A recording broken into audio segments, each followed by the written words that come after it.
तर नमस्कार मित्रांनो, तुमच्या सगळ्यांचं पुन्हा एकदा स्वागत आहे जय मॅथ्स अकॅडमी मराठी युट्यूब चॅनलवरती. आणि मित्रांनो, आजच्या भागात आपण बघणार आहोत गणित भाग 1 चा सराव संच 1.4. या आधीच्या भागात मित्रांनो आपण सराव संच 1.1 आणि 1.3 बघितला. 1.2 मध्ये आलेख असल्यामुळं तो आपण मागे ठेवलाय, तो पण आपल्या चॅनलवरती लवकरच येणार आहे. पण त्याआधी आपण आज सराव संच 1.4 बघणार आहोत. तर व्हिडिओ सुरू करण्याआधी मित्रांनो, जर तुम्ही आपल्या चॅनलवरती नवीन असाल तर आपल्या जय मॅथ्स अकॅडमी युट्यूब चॅनलला नक्की सबस्क्राईब करा. चला तर मग सुरू करूयात. मित्रांनो बघा, सराव संच 1.4 मध्ये काय सांगितलंय, तर खालील एक सामायिक समीकरणे सोडवा. आपल्याला ही दोन समीकरणे दिलेत आणि ती सोडवायला सांगितलं. याआधी आपण काय काय बघितलंय, याआधी आपण चलाचं लोप पद्धत बघितलंय सराव संच 1.1 मध्ये, आणि 1.3 मध्ये आपण काय बघितलंय, क्रॅमरचं रोध. त्याने आपण समीकरणे सोडवत होतो. तर इथं बघा मित्रांनो, इथं जी समीकरणे दिलेत आपल्याला ती सामान्य रूपात नाहीयेत. आपण पहिले 1.1 आणि 1.3 मध्ये बघितलं की आपल्याला सामान्य स्वरूपात समीकरणे द्यायचे, म्हणजे अशा स्वरूपात ax + by = c या स्वरूपात आपल्याला समीकरण द्यायचे आणि आपण ते सॉल्व्ह करायचो. तर बघा, याच्यात आपल्याला दिले नाहीयेत, तर ह्याच्यात दिले नाहीत तर ते आपल्याला आधी करून घ्यावे लागतील आणि त्यानंतर आपण ते चलाचा लोप पद्धतीने किंवा क्रॅमरच्या रूलने किंवा आलेख पद्धतीने कुठल्याही पद्धतीने तुम्ही ते सोडू शकता. तर बघा, हे कसं सोडवायचं आपण स्टेप बाय स्टेप बघूयात. तर बघा, सुरुवातीला पहिली स्टेप काय करायची, ह्या समीकरणांना 1 आणि 2 मानून घ्यायचं. बघा, 2/x - 3/y = 15. 1 आणि 8/x + 5/y = 77. 2 मानून घेतलं. बरोबर, पहिल्या स्टेप मध्ये काय केलं आपण, ह्या समीकरणांना 1 आणि 2 मानून घेतलं. तर बघा, आता आपल्याला यांना आधी सामान्य रूपात आणावे लागते आणि त्यानंतर आपल्याला ते सॉल्व्ह करू शकतो. सामान्य रूपात आणण्यासाठी मी काय करतो बघा, तर बघा मी काय म्हणतो इथं, तर समीकरण 1 आणि 2 मध्ये 1/x = m आणि 1/y = n मान.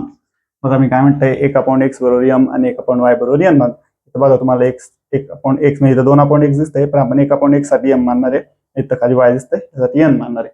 तर कसं मानायचं ते बघा. आता आपण आधी ह्याला फोड करून लिहूयात. म्हणजे काय, तर बघा की 2 × 1/x. बघा, ह्याची फोड करून आपण केलेलं 2 × 1/x हे तेच येणार आहे, त्याचं कॅल्क्युलेशन केल्यावर हेच येणार आहे. ते आपण फोड करून लिहिलं. त्यानंतर -3 × 1/y. आपण आज फोड का करतोय, आपल्याला m आणि n मानायचं म्हणून. -3 × 1/y = 15. याची किंमत बदलणार नाही, एवढीच राहणार आहे, बे के बे आणि /x. 3 × 3/y = 15. बरोबर. त्यानंतर आता ह्याची फोड करून लिहू. हे काय येईल, 8 × 1/x + 5 × 1/y = 77. ह्याची फोड करून लिहिली. तर आपण काय करायचं, आपल्याला 1/x आणि 1/y साठी m आणि n मानायचं. म्हणजे काय होईल बघा, 2 × 1/x साठी आपण काय म्हणलं, m, -3 × 1/y साठी काय म्हणलं आपण, n = 15. म्हणजेच हे काय होईल, 2m - 3n = 15. तर काय म्हणतो तुम्ही, समीकरण 3. हे एक झालं. आता हे दुसरं, 8 × 1/x साठी काय म्हणलं, m, अधिक 5 × 1/y साठी काय म्हणलं, n = 77. बरोबर. म्हणजेच काय येईल, 8m अधिक 5n = 77. यालाच काय म्हणू आपण, समीकरण नंबर 4. अशा पद्धतीने मित्रांनो आपण 2 समीकरणं मिळवली. काय केलं आपण, 1/x साठी m मानलं, 1/y साठी n मानलं, ह्याची फोड करून लिहिली आणि त्या किमती टाकून आपण आपल्याला ही 2 समीकरणं भेटली. बघा मित्रांनो, अशा पद्धतीने आपल्याला 2 समीकरणं भेटवायची. मग जर डायरेक्ट समजत असेल तर एवढी फोड ह्या 2 स्टेप लिहायची काय गरज नाही. डायरेक्ट 1/x साठी डायरेक्ट असं लिहून तुम्ही डायरेक्ट लिहू शकता. जसं तुम्हाला समजेल त्या पद्धतीने सॉल्व्ह करायचं आहे. आपण एकदम साध्या पद्धतीने सिंपल करून आपण गेले. आता आपल्याला 2 समीकरणं भेटली. आता ही 2 समीकरणं आपल्याला सोडवायची आहेत. तर बघा, 2 समीकरणं आपल्याला भेटल्यावर आपण सोडवतो कशी, एक तर चलाचा लोप पद्धतीने सोडवतो, किंवा आलेखाच्या पद्धतीने सोडवतो, किंवा क्रॅमरच्या कुठल्या पण पद्धतीने सोडवली तर आन्सर एकच येणार आहे. तर आपण सर्वसामान्य काय करतो की चलाचा लोप पद्धतीने सोडवतो. सगळी समीकरणं जे असतात चलाचा लोप पद्धतीने सोडवतो. तर बघा, आता इथं चलाचा लोप पद्धतीने सोडवण्यासाठी काय करावं लागतं मित्रांनो, तर चलाचा लोप पद्धतीने सोडवण्यासाठी काय लागतं आपल्याला, तर कोणत्या तरी एका याचा सहगुणक सारखा लागतो. म्हणजे बघा, इथं 2 m चा किती आहे, 2 आहे, इथं 8 आहे. यांचा 3 आहे, यांचा 5 आहे, तर सारखा नाहीये. सारखा असेल तर आपण पुढच्या स्टेपला जातो, सारखा नसेल तर सारखा करून घेतो. तर सारखा करायचा आहे बघा. 8चा 2 तर करता येणार नाही, पण आपल्याला 2चा 8 करता येऊ शकतो. 2चा 8 करण्यासाठी काय करायला लागेल, त्याला 4ने गुणावे लागेल. म्हणजे आपण काय म्हणणार, समीकरण 3ला 4ने गुणू. समीकरण 3ला 4ने गुणू. आता आपल्याला 8 करायचं आहे, बेचोक 8 होणार म्हणून 4ने गुणतो आपण. म्हणजे काय होईल, 2m गुणिले 4 वजा 3n गुणिले 4 बरोबर 15 गुणिले 4. म्हणजे काय येईल, ही बेचोक 8m वजा 3 चोक 12n बरोबर 15 चोक किती येणार आहे, 60 येणार आहे. ह्याला काय म्हणू आपण, समीकरण नंबर 5. जे आकडे झाले ते परत नाही घ्यायचे, पुढचं द्यायचं. समीकरण नंबर 5 भेटला आपल्याला. आता सहगुणक सारखा झाला बरोबर. तिसऱ्याचं आता चौथ्याचं आणि पाचव्याचं बघायचं, कारण तिसऱ्यावरून आपल्याला 5वं भेटले. मग याचा सहगुणक काय झाला, सारखा झाला. आता सहगुणक सारखा झाल्यानंतर आपण काय करतो, एक तर बेरीज करतो किंवा वजाबाकी करतो. तर बेरीज कधी करतो, ज्याचा सहगुणक सारखा झालाय ते चिन्ह बघतो. चिन्ह जर सारखे असतील तर आपण काय करतो, वजाबाकी करतो. आणि चिन्ह जर वेगळे असतील तर काय करतो आपण, बेरीज. इथं 8चं चिन्ह काय अधिक, इथं पण अधिक आहे. चिन्ह सारखे आहेत त्यावेळेस काय करतो आपण, वजाबाकी करतो. मग मी काय म्हणतो इथं, समीकरण 5 वजा 4 करू. चिन्ह वेगळे असते, चिन्ह सारखे असल्यामुळे आपण काय करतोय, वजाबाकी करतोय बरोबर. चिन्ह वेगळे असते आपण बेरीज केली असते बरोबर. 5 वजा 4 करा, 4 वजा 5 करा, आन्सर सेमच येणार आहे. मी इथं काय करतो, 8m 5चं समीकरण काय, वजा 12n बरोबर 60. आणि ह्याची काय करायची, वजाबाकी. काय आहे, चौथं समीकरण काय, 8m अधिक 5n बरोबर 77 बरोबर. आता वजाबाकी करताना तुम्हाला माहिती आहे, खालची चिन्ह काय होतात, बदलतात. म्हणजे 77चा अधिक किती वजा होणार, 5nचा अधिक किती वजा होणार, आणि हे 8ला काय होतं, अधिक होतं ते पण वजा होणार. म्हणजे 8m ला 8m कॅन्सल झाले. वजा 12 आणि वजा 5 म्हणजे किती, 17n वजा 17. वजा वजाचा बेरीज झाली, उत्तराला वजा चिन्ह बरोबर. 60 वजा 77 आहे. 60 वजा 77 असतं, त्यावेळेस काय करतो आपण, मोठ्या संख्येतून लहान संख्या वजा करतो. म्हणजे 77 मधून 60 गेले, किती राहिले, 17. आणि उत्तराला मोठ्या संख्येत चिन्ह देतो म्हणून काय आलं, वजा 17 आला. म्हणजे 77 वजा 60 किती, 17. आणि उत्तराला मोठ्या संख्येत चिन्ह बरोबर. तुम्हाला चिन्हांच्या बाबतीत कन्फ्युजन असेल, बेरीज वजाबाकी गुणाकार भागाकार, तर आपल्या चॅनलवर त्याचा पण सेपरेट व्हिडिओ तो पण तुम्ही बघा. आता बघा आपल्याला काय भेटलं, वजा 17n बरोबर 17. आपल्याला n ची किंमत काढायची आहे. म्हणजे n बरोबर काय करू आपण, वजा 17 इथं कसं आहे, गुणिले, तिकडे गेल्यावर काय होईल, भागिले. वजा 17 भागिले वजा 17 बरोबर. वजा 17 भागिले वजा 17 म्हणजे किती भेटेल आपल्याला, तर एकचा भाग लागेल बरोबर ना. 17 एके 17, 17 एके 17, वजा वजाचा भागाकार काय होतो, अधिक. म्हणजे n बरोबर किती भेटला आपल्याला, 1 भेटला. n ची किंमत काय भेटली आपल्याला, 1 बरोबर. आपण सिंपली कॅल्क्युलेशन केलं. हे कॅल्क्युलेशन मध्ये कन्फ्युज व्हायचं नाही, व्यवस्थित चिन्हांवर लक्ष द्यायचं, कारण चिन्ह चुकले तर तुमचं सगळे कॅल्क्युलेशन चुकणार आहे बरोबर. n आपल्याला 1 भेटला.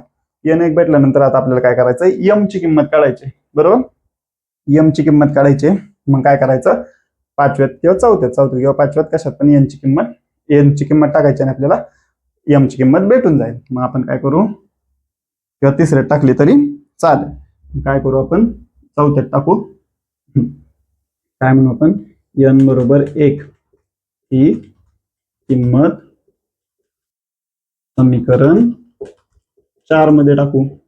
4थ्यात टाका, 5व्यात टाका किंवा तिसऱ्यात टाका, कशात पण टाकली तरी चालेल. फक्त पहिल्यात आणि दुसऱ्यात टाकू नका, तर आता आपण m आणि n वरती काम करतोय बरोबर. मग आता चौथं समीकरण काय आहे आपलं, 8m अधिक 5n बरोबर 77. आता आपल्याला कशाची किंमत भेटली, n ची, ती टाकून घेऊ. 8m अधिक 5, n ची किंमत किती भेटली, 1 बरोबर 77 बरोबर. त्यानंतर बघा 8m अधिक 5 1 5 बरोबर 77. आता 5ला पलीकडे पाठवूया, तिकडे अधिक तिकडे गेल्यावर काय होतील, वजा. 8m बरोबर 77 वजा 5. मग इथं घेतो मी वरती, 8m बरोबर 77 मधून 5 गेले किती राहिले, 72 बरोबर. 77 वजा 5 72. मग आता 8ला पलीकडे वाटू, कारण m ची किंमत करायची आपल्याला. m बरोबर 72 भागिले 8 गुणिले तिकडे गेल्यावर भागिले, मग कितीचा भाग लागेल, 8 9 72. म्हणजे 8 एके 8, 8 9 72. बरोबर. एम बरोबर किती आला आपला 9 आला. बरोबर मित्रांनो, एन भेटला 1 आणि एनची किंमत टाकून आपल्याला एम किती भेटला 9 भेटला. तर बघा आता बऱ्याच वेळा चूक काय होती, तर इथे एम आणि एनची किंमत आल्यावर आपण स्टॉप करतो. तर ह्या गणितांमध्ये एम आणि एनची किंमत काढून स्टॉप करायचं नाही. जोपर्यंत आपल्या समीकरणात जी चल दिल्यात म्हणजे एक्स वाय जी चल दिल्यात त्यांची किंमत येत नाही तोपर्यंत सॉल्व्ह करत राहायचं. आता इथं आपल्याला एम आणि एनची जे मानलं होतं त्याची किंमत भेटली, पण इथं आपल्याला कशाची किंमत काढायची, एक्स आणि वायची. कारण समीकरणात मेन समीकरणात आपल्याला काय चल दिलेत, एक्स आणि वाय. इथपर्यंत स्टॉप करायचं नाही. इथपर्यंत स्टॉप केलं तर तुम्हाला अर्धेच मार्क भेटते. तुम्ही पुढे सॉल्व्ह करत राहायचं. बरोबर. त्यानंतर आता बघा एम आणि एनची किंमत भेटली, पण एम आणि एन कशासाठी मानले आपण, 1/x साठी आणि 1/y साठी. आपण काय म्हणू इथं बघा, परंतु 1/x बरोबर एम आणि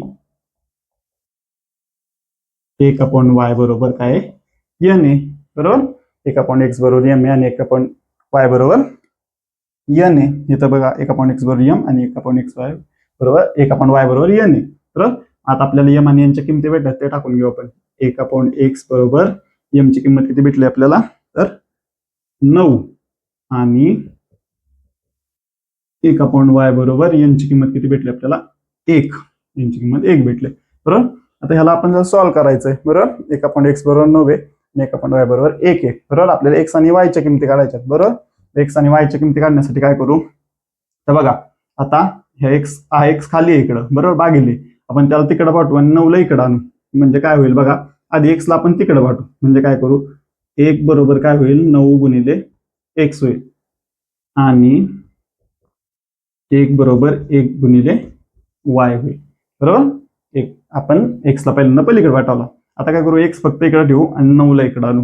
म्हणजे काय होईल तर 1/9 बरोबर एक्स. 9 इकडे गुणिले होता, इकडे आल्यावर भागिले झाला. आणि 1/1 बरोबर वाय. 1 ला इकडे आणला, वाय झालं. म्हणजेच काय भेटेल आपल्याला, एक्स बरोबर 1/9. इथं काय भाग जात नाही म्हणून 1/9 तसंच आहे.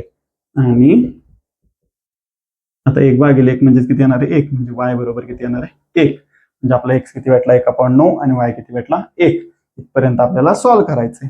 मग आपण काय लिहिणार खाली, एक्स वाय बरोबर 1/9, 1 ही या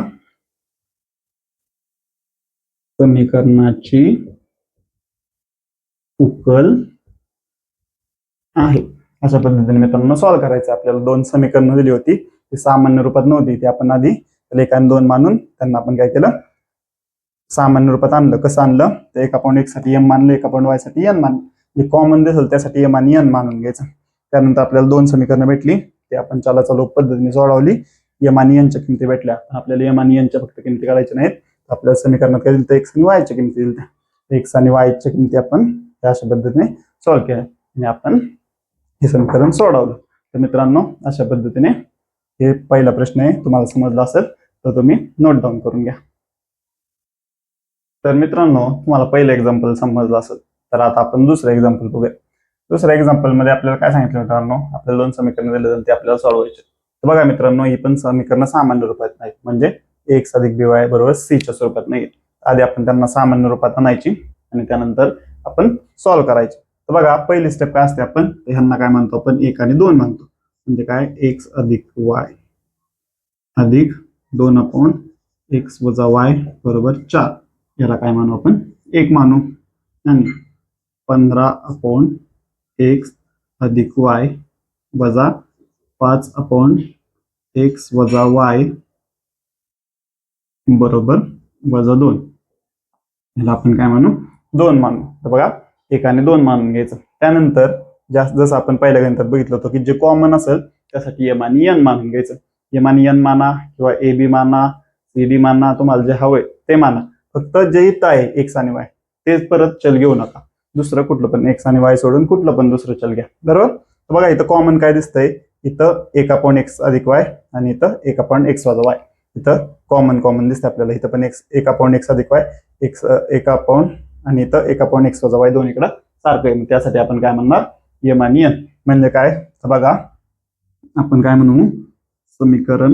आता पहिले समीकरणात जसं आपण फोड करून लिहिलं होतं स्टेप आता लिहायची काय गरज नाही, तुम्हाला पहिल्या समीकरणात समजलं असेल कसं फोड करून लिहायचं असतं. बरोबर, आपण इथं काय म्हणू, समीकरण 1 आणि 2 मध्ये, समीकरण 1 आणि समीकरण 2 मध्ये 1/x अधिक y बरोबर m आणि 1/x वजा y बरोबर n मान. काय म्हटलं आपण, समीकरण 1 आणि 2 मध्ये 1/x अधिक y, इथं 1/x अधिक y म्हणजे इथं 10/x अधिक y दिसत असेल, आपण 1/x अधिक y साठी m आणि 1/x वजा y साठी n मानलं 1 आणि 2 मध्ये. मग काय येईल आपल्याला खाली काय भेटेल, आता बघा 1/x अधिक y साठी आपण काय म्हणलं, m मानलं, म्हणजे काय येईल 10m अधिक 2n बरोबर 4. काय म्हणतो मी, समीकरण 3. आणि खाली दुसरं काय होईल, 15m वजा 5n बरोबर वजा 2. काय म्हणतो मी, समीकरण 4. कसं आलं हे समजलं, हे जर समजलं नसेल तर पहिल्या गणित तुम्ही बघू शकता. आपण काय केलं, फोड करून लिहिलं की 10 गुणिले 1/x, 2 गुणिले x वजा y, 15 गुणिले x अधिक y आणि 5 गुणिले x वजा y. ते करून आपण आता इथं काय केलं, डायरेक्ट 10m अधिक 2n बरोबर 4, 15m वजा 5n बरोबर वजा 2. बरोबर, 15m वजा 5n बरोबर 2. आपल्याला 2 समीकरण भेटले, 3 आणि 4. तर मित्रांनो, ही 2 समीकरणं भेटल्यानंतर आपण काय करू, आता पुढच्या स्टेपला जाऊ. पुढच्या स्टेपला काय करायचं मित्रांनो, तर आता आपल्याला ही 2 समीकरणं भेटले. एक तर आपल्याला चलाचा लोप पद्धतीने सोडवायची, किंवा क्रॅमरच्या रूलने सोडवायची, किंवा आलेख पद्धतीने, तुम्हाला जी सोपी पद्धत वाटेल त्याने सोडवा. आन्सर तुमचं सेमच येणार आहे. पण आपण सर्वसामान्यपणे काय करतो, चलाचा लोप पद्धतीने सोडवतो. तर चलाचा लोप पद्धतीमध्ये आपण काय करतो, तर सहगुणक सारखा आहे का बघतो, सहगुणक सारखा आहे का बघतो. एक तर यमचा सारखा आहे का बघतो, किंवा एनचा बघतो. यमचा किती, इथं 10 आहे, इथं 15 आहे, सारखा नाहीये, इथं पण सारखा नाहीये. आपल्याला दोन्हीपैकी एक कशाच तरी सारखा करून घ्यायला पाहिजे. इथं बघा, ह्या जर करायला गेलो तर आपल्याला खूप मोठ्या संख्या येतील, कारण ह्याचं सारखं करायचं म्हटलं तर काय करायला लागेल, ह्याला 15 ने गुणायला लागेल, ह्याला 10 ने गुणायला लागेल. बरोबर, तर मग ते खूप मोठं कॅल्क्युलेशन होईल, म्हणून आपण यांचा सारखा करू. मी यांचा सारखा करण्यासाठी काय करू, समीकरण 3 ला 5 ने गुणू, म्हणजे किती, याला 5 ने गुणल्यावर 10 येईल, आणि समीकरण 4 ला 2 ने गुणू, म्हणजे इथं पण 10 येईल. बरोबर, समजतंय का बघा, आपण सॉल्व्ह केल्यानंतर तुम्हाला समजेल मी काय म्हणतो. बघा, समीकरण 3 ला 5 ने गुणू, समीकरण 3 ला 5 ने गुणू, 5 ने गुणल्यावर बघा काय येईल, 10m गुणिले 5 अधिक 2n गुणिले 5 बरोबर 4 गुणिले 5. म्हणजे काय, 10m गुणिले 5 म्हणजे किती, 10 पंचे 50m अधिक 2 पंचे 10n बरोबर 4 पंचे 20. समीकरण भेटलं आपल्याला, समीकरण नंबर 5 भेटलं. बरोबर, आता इथं 10 झाला. बरोबर, आता ह्याचं इथं आपल्याला 10 करायचं, त्यासाठी काय करायला लागेल, समीकरण 4 ला किती निघून लागेल, तर 2 निघून लागेल. काय म्हणतो मी बघा, समीकरण किती आहे, 4 ला 2 ने गुणू, 4 ला 2 ने गुणायचं, मग काय येईल बघा, 15 गुणिले 15m गुणिले 2, 15m गुणिले 2 वजा 5n गुणिले 2, 5n गुणिले 2 बरोबर वजा 2 गुणिले 2. समीकरणाला गुणायचं म्हणजे पूर्ण सगळ्या संख्यांना गुणायचं, फक्त एकालाच गुणायचं नाही, पूर्ण सगळ्या संख्यांना गुणायचं. म्हणजे काय येईल, 15 दुने 30m वजा 5 दुने 10n बरोबर वजा 4, 2 दुने 4 वजा चिन्ह वजा 4. ह्याला काय म्हणतो मी, समीकरण इथं किती झालं तर 5वं, त्याच्या पुढचं किती असणार आहे, 6वं. रोमन आकडे आहेत, तुम्हाला रोमन आकडे येत असतील. बरोबर, 5 आणि 6 भेटलं आपल्याला. बरोबर, 5 आणि 6 भेटलं. आता आपल्याला इथला सहगुणक सारखा भेटला. सहगुणक सारखा भेटल्यावर आपण पुढच्या स्टेपला जातो. सहगुणक सारखा आपण करून घेतलं, त्यानंतर पुढच्या स्टेपला काय बघतो आपण, चिन्ह बघतो. इथं अधिक आहे, इथं काय वजा आहे. जर सहगुणक सारखा केलाय त्याचे चिन्ह बघायचे. इथं अधिक आहे आणि इथं वजा आहे. जर चिन्ह वेगळे असतील, म्हणजे इथं जसं इथं अधिक आहे तिथं वजा, चिन्ह वेगळे असतील तर आपण काय करतो, त्यांची बेरीज करतो. चिन्ह सारखे असते, दोन्हीकडे अधिक अधिक असतं तर वजाबाकी केले असते, किंवा दोन्हीकडे वजा वजा असतं तरी पण वजाबाकी केले असते. आणि इथं चिन्ह वेगळे आहेत, त्यामुळे आपण काय करणार आहे, वजाबाकी. म्हणजे काय, समीकरण 5 अधिक 6 करू. बेरीज का करतोय तर चिन्ह वेगळी आहे. चिन्ह वेगळी असेल तर बेरीज, चिन्ह वेगळी असेल तर बेरीज, आणि चिन्ह सारखे असतील तर वजाबाकी. बरोबर. मग काय बन पाचवं समीकरण काय आहे? 50m अधिक 10n बरोबर 20 यांची बेरीज करायची. म्हणजे 6वी काय आहे? 30m वजा 10n बरोबर वजा 4. तर बेरीज करायची. बघा 50 आणि 30 किती होणार आहे? 80m. हे काय होईल? कॅन्सल होईल. 8n झाले इथं 80 होणार आहे. 80m बरोबर 20 मधून 4 गेले, 20 वजा 4 किती होणार आहे? 16. म्हणजे काय भेटलं आपल्याला? 80m बरोबर 16. आपल्याला m ची किंमत काढायची. 80 इकडे आहेत, तिकडे पाठवायची. म्हणजे काय होईल? तर बघा m बरोबर 16 भागिले 80, कारण 80 कसं येते? गुणिले, तिकडे गेल्यावर भागिले. बरोबर ना. आता बघा आपल्याला यांचा भागाकार लावायचा, भाग करायचा आहे. बरोबर. मग काय येईल बघा?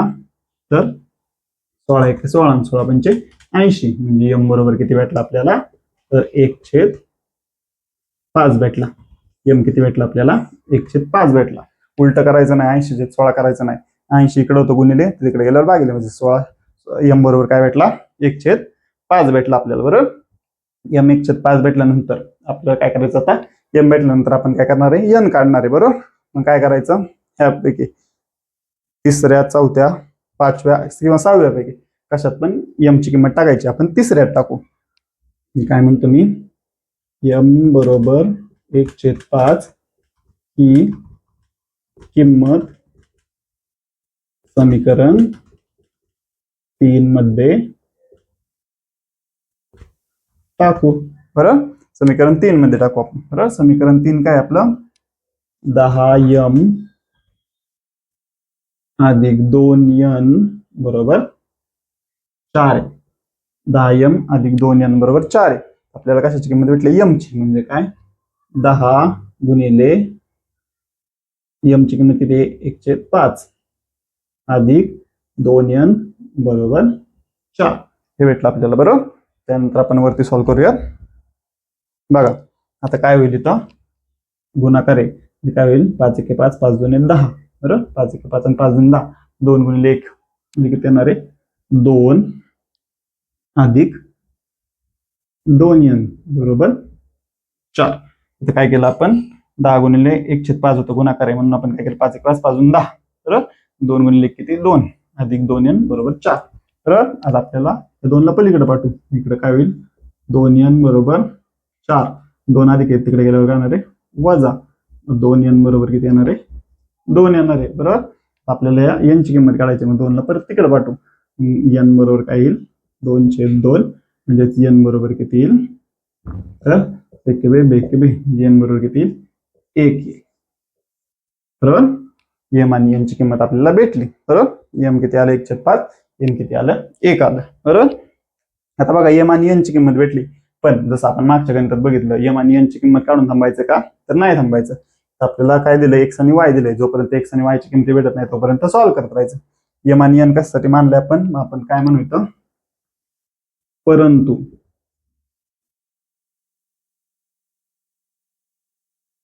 एक अपॉन x अधिक y बरोबर m आणि 1 अपॉन x वजा y, 1 अपॉन x वजा y बरोबर n आहे. आपण ते मानलं होतं. बरोबर. इथं आपण मानलं होतं 1 अपॉन x बरोबर m आणि 1 अपॉन x वजा y बरोबर n मानलं होतं. बरोबर. m आणि n च्या किंमती आपल्याला भेटल्यात. काय होईल? 1 अपॉन x अधिक y बरोबर 1 अपॉन x अधिक y बरोबर m ची किंमत किती भेटली आपल्याला? 1/5 आणि 1 अपॉन x वजा y बरोबर n ची किंमत किती भेटली आपल्याला? 1 भेटली. बरोबर. आपल्याला हे भेटलं. आता आपल्याला सॉल्व्ह करायचं आहे. बरोबर. काय करू आपण? हे 5 ला इकडे नेऊ, 5 इकडे भागिले इकडे गुणिले करून याला इकडे आणू. म्हणजे काय होईल? 1 गुणिले 5 बरोबर हा 1 गुणिले x अधिक y, x अधिक y ने इकडे गुणलं. बरोबर. आणि इथं काय होईल? आता इथं ह्याच्या खाली काहीच नसतं, म्हणजे 1 असतं. म्हणजे काय करू आपण? फक्त x वजा y ला तिकडे नेऊ. म्हणजे काय होईल? 1 बरोबर 1 गुणिले x वजा y. हा एक इथं आहे तसंच ठेवला, एक्स वजा वाय इकडे भागिले होतं, तिकडे गेल्यावर आपण गुणिले केलं. मग काय भेटेल इथं 5 बरोबर 1 ने याला गुणल्यावर काय येणार आहे एक्स अधिक वाय येणार आहे. 1 ने कशाला गुणलं तर तेवढंच येतं. आणि 1 बरोबर इथं काय येणार एक्स वजा वाय येणार आहे. बरोबर. परत आपल्याला दोन समीकरणं भेटली. याला सरळ करून देतो. एक्स अधिक वाय बरोबर 5 आणि एक्स वजा वाय बरोबर 1. बरोबर. एक्स अधिक वाय बरोबर 5 आणि एक्स वजा वाय बरोबर 1. आपल्याला ही दोन समीकरणं भेटली. तर आपल्याला ही सॉल्व्ह करायच्यात परत. बरोबर. सॉल्व्ह करताना बघा आपण काय करू शकतो. इथं बघा यांचं सगळ्यांचं सहगुणक सारखं आहे. एक्सचा पण 1 आहे, इथला पण एक्सचा 1 आहे, वायचा पण 1 आहे, इथला पण वायचा 1 आहे. बरोबर. आपण एक त्यांची बेरीज करू शकतो किंवा वजाबाकी करू शकतो. ह्याला काय म्हणू आपण, ह्याला म्हणू समीकरण, आता इथं किती समीकरण आहे आपलं 6 झाली होती. ह्याला काय म्हणू आपण समीकरण 7 म्हणू. ह्याला काय म्हणू समीकरण, इथंच लिहितो मी समीकरण 8 म्हणू. 8 म्हणजे V triple I. V double I म्हणजे 7, व्ही ट्रिपल आय म्हणजे 8. मग काय म्हणतो मी, आता आपण वायच्या सहगुणकाचा विचार करू. तर वाय अधिक इथं वजा आहे. मी काय म्हणतो, एक चिन्ह जर वेगळं असेल तर काय करतो आपण बेरीज करतो. समीकरण 7 अधिक 8 करू. समीकरण 7 अधिक 8 करू. मग काय आहे एक्स अधिक वाय बरोबर 5, एक्स वजा वाय बरोबर 1. बेरीज केली किंवा वजा केली तरी चालत, कारण एक्सचा सहगुणकाचा विचार केला तरी तो पण सारखा आहे आणि वायचा पण सारखा आहे. म्हणून तुम्ही कुठल्या पण कशाचा पण विचार करू शकता. बरोबर. मग आता इथं काय होईल, त्याला हे कॅन्सल होईल. 2x बरोबर 5 आणि किती 6, म्हणजे एक्स बरोबर किती येईल 6/2, म्हणजे एक्स बरोबर किती येईल 3. एक्सची किंमत किती भेटली आपल्याला 3 भेटली. आता एक्सची किंमत 3 भेटली, आपल्याला काय करायचंय वायची किंमत काढायची. बरोबर. आपल्याला थोडासा ब्लॅकबोर्ड कमी पडतोय, आपण इथे ऍडजस्ट करूया, व्यवस्थित समजून घ्या. एक्सची किंमत 3 भेटली. आता आपल्याला वायची काढायची. बरोबर. एक्सची किंमत समीकरण 7 किंवा 8 मध्ये टाकायची. काय म्हणू आपण, एक्स बरोबर 3 ही किंमत समीकरण 7 मध्ये टाकू. बरोबर. समीकरण 7 काय आहे, एक्स अधिक वाय बरोबर 5 आहे. आपल्याला एक्सची किंमत भेटली 3 अधिक वाय बरोबर 5. वाय बरोबर काय येईल 5 वजा 3 अधिक 3 अधिक होते तिकडे गेल्यावर वजा, म्हणजे वाय बरोबर किती भेटलं आपल्याला तर 2. एक्स भेटलं 3, वाय भेटलं आपला 2. बरोबर. या पद्धतीने आपण एक्स आणि वायची किमती काढल्या. म्हणजे आपल्याला एक्स आणि वाय दिलं तर त्याची किमती काढल्या. तर अशा पद्धतीने मित्रांनो सॉल्व्ह करायचे. काय केलं की आपण 1 आणि 2 मानून घेतलं, नंतर जे कॉमन होतं त्यासाठी m आणि n मानलं. बरोबर. आपल्याला ही दोन समीकरणं भेटली. ही दोन समीकरणं भेटल्यानंतर आपण काय केलं, त्याला चलाचा लोप पद्धतीने सोडवलं. आपण सहगुणक सारखा करून घेतला. ह्याचा सहगुणक सारखा करण्यासाठी आपण काय केलं, 3 ला 5 ने गुणलं आणि 4 ला किती ने गुणलं, 4 ला 2 ने गुणलं. बरोबर. समीकरण 4 ला 2 ने गुणलं. त्यानंतर आपल्याला ही दोन समीकरणं भेटली, हे आणि हे 5 आणि 6 भेटलं. बरोबर. त्यानंतर आपण त्यांची बेरीज केली, कारण चिन्ह वेगळी होती. 10 ला अधिक होतं, इथं वजा होतं. त्यांची बेरीज केली. त्यानंतर आपल्याला m ची किंमत भेटली. ती टाकून आपण कशाची किंमत भेटवली, n ची भेटली. बरोबर. परंतु आपण m आणि n कशासाठी मानलं होतं, 1/x साठी m मानलं होतं आणि 1/y साठी n मानलं होतं. त्यानंतर आपण त्या किमती टाकल्या आणि आपण सॉल्व्ह करून एक्स आणि वायची किमती भेटल्या. तर मित्रांनो अशा पद्धतीने हे उदाहरणं सॉल्व्ह करायचे असतात. थोडीशी मोठी आहेत, परंतु सॉल्व्ह करत करत गेल्यानंतर आपल्याला त्याचं आन्सर भेटतं. थोडंसं लेंदी आहे, थोडंसं समजायला वेळ लागतो, पण तुम्ही जेवढी प्रॅक्टिस करता तेवढं तुम्हाला इझी जाणार आहे. मित्रांनो हे होतं दुसरं उदाहरण. बरोबर. तर ह्या भागात आपण फक्त 1 आणि 2च उदाहरण बघणार आहोत, कारण खूप मोठी उदाहरणं आहेत. आपण जर सगळी उदाहरणं 4 उदाहरणं टोटल एकाच ह्याच्यात कव्हर करायला गेलो तर आपला व्हिडिओ खूप मोठा होईल. त्यामुळे आपण ह्या भागात 1 आणि 2 बघणार आहोत, पुढच्या भागात 3 आणि 4 बघणार आहोत. मित्रांनो तुम्हाला पहिलं आणि दुसरं गणित समजलं असेल, त्यात कुठला डाऊट असेल तर तुम्ही कमेंटमध्ये विचारा, आणि जर समजलं असेल तर आपल्या व्हिडिओला लाईक करा आणि आपल्या जय मॅथ्स अकॅडमी मराठी या यूट्यूब चॅनलला नक्की सबस्क्राईब करा. धन्यवाद.